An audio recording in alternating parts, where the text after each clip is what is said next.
ಆಜಿ ಮಸಾಲ. ಎಂತ ಅಡಿಗೆಯ ರುಚಿಯಾಗೋ ರಹಸ್ಯವು 20 ರೂಪಾಯಿ. ವಿಕಲಚೇತನ ಅಂತ ಹೇಳ್ಕೊಂಡು ಬೆಂಗಳೂರಿನಲ್ಲಿ ಭಿಕ್ಷಾಟನೆ ಮಾಡ್ತಾ ಇದ್ದ. ನೋಡಿದ್ರೆ ಅಯ್ಯೋ ಅನಿಸೋ ಹಾಗೆ ಬರ್ತಾರೆ, ಕಾಸು ಕೇಳ್ತಾರೆ. ಬೆಂಗಳೂರಲ್ಲಿ ಇದೊಂಥರ ದಂಧೆ ಆಗೋಗ್ಬಿಟ್ಟಿದೆ ಈಗ. ಭಿಕ್ಷಾಟನೆಗೆ ಬರುವಂತ ಸಂದರ್ಭದಲ್ಲಿ ಏನ್ ಆಕ್ಟ್ ಮಾಡ್ತಾರೆ ಗೊತ್ತಾ? ಕೈಕಾಲೇ ಇಲ್ಲ, ಕಾಲು ಸ್ವಾಧೀನ ಕಳ್ಕೊಂಡಿದೆ ಅನ್ನೋ ತರ ಬರ್ತಾರೆ. ಇದು ಕೂಡ ಅಂಥದ್ದೇ ಒಂದು ಸ್ಟೋರಿ.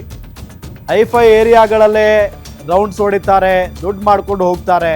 ವಿಕಲಚೇತನನ ರೀತಿ ಬರ್ತಾ ಇದ್ದವನನ್ನ ಹಿಡಿದಿದ್ದಾರೆ ಈಗ ಸ್ಥಳೀಯರು. ಬ್ಯಾಟರಾಯನಪುರದ ITI ಲೇಔಟ್ನಲ್ಲಿ ಈ ಭಿಕ್ಷುಕ ಸಿಕ್ಕಿಬಿದ್ದಿದ್ದಾನೆ. ಉತ್ತರ ಪ್ರದೇಶ ಮೂಲದ ಮುಖೇಶ್ ಎಂಬಾತನಿಗೆ ಫುಲ್ ಕ್ಲಾಸ್ ತೆಗೆದುಕೊಂಡಿದ್ದಾರೆ ಸ್ಥಳೀಯರು. ಈತನ ಬಳಿ ನೀರಜ್ ಎಂಬುವವರಿಗೆ ಸೇರಿದ ಮೊಬೈಲ್ ಪತ್ತೆ ಆಗಿದೆ. ಐಫೋನ್ ಕದ್ದಿರೋ ಆರೋಪದಲ್ಲಿ ಬ್ಯಾಟರಾಯನಪುರ ಠಾಣೆಗೆ ಮಾಹಿತಿಯನ್ನ ನೀಡಲಾಗುತ್ತೆ. ಬ್ಯಾಟರಾಯನಪುರ ಪೊಲೀಸರಿಂದ ಆರೋಪಿಯನ್ನ ವಶಕ್ಕೆ ಪಡೆದುಕೊಳ್ಳಲಾಗಿದೆ.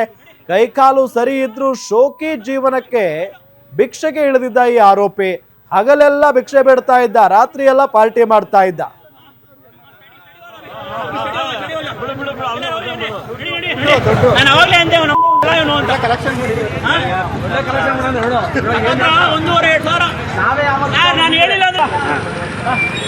ನೋಡಿ ಯಾವ ಮಟ್ಟ ಮಾಡ್ತಾರೆ ನೋಡ.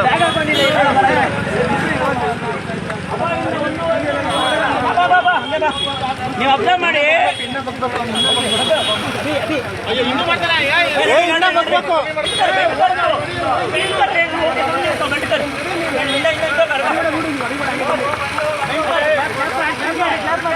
ನಾನು ಹೇಳಿದ್ರೆ ಯಾರು ಕೇಳಿಲ್ಲ. ನಡಿ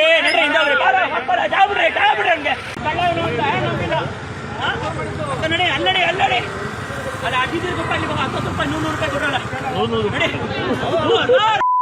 ಸರ್ ಐಫೋನ್ ಮೊಬೈಲು ನೋಡಿ ನೋಡಿ